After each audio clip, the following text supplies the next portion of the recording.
জন্মই তো মা বাবার ভালোবাসার মাধ্যমে যেরকম ঠেকতে দাম, আমরা মা বাবারে সারা জীবন ভালোবাসবো, স্বামী স্ত্রী একে অপরকে সারা জীবন ভালোবাসবো। আমাদের কিন্তু কোনো একটা বিশেষ দিনের দরকার না। এরা কাতি মাসে কুত্তা দিবসের মতো এই জানোয়ার গুলা একজন যুবক আর একজন যুবতীর ইজ্জত নষ্ট করবার জন্য এই দিনগুলা পালন করে।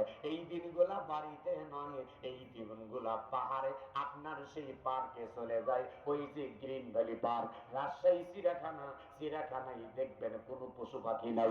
ওই জায়গায় আপনার শুধু খালা আর চাচি আর ভাবিরা একে আরেকজনকে হাত ধরে গাছের গোড়ায় গোড়ায় জোড়ায় জোড়ায় থাকে। হাতটা তুলে কথা কি বলা যায় ঠিক কিনা? মুসলমানদের কোন ভালোবাসা দিবস থাকতে পারে না, আরো জোরে বলে পারে না। এটা মুসলমান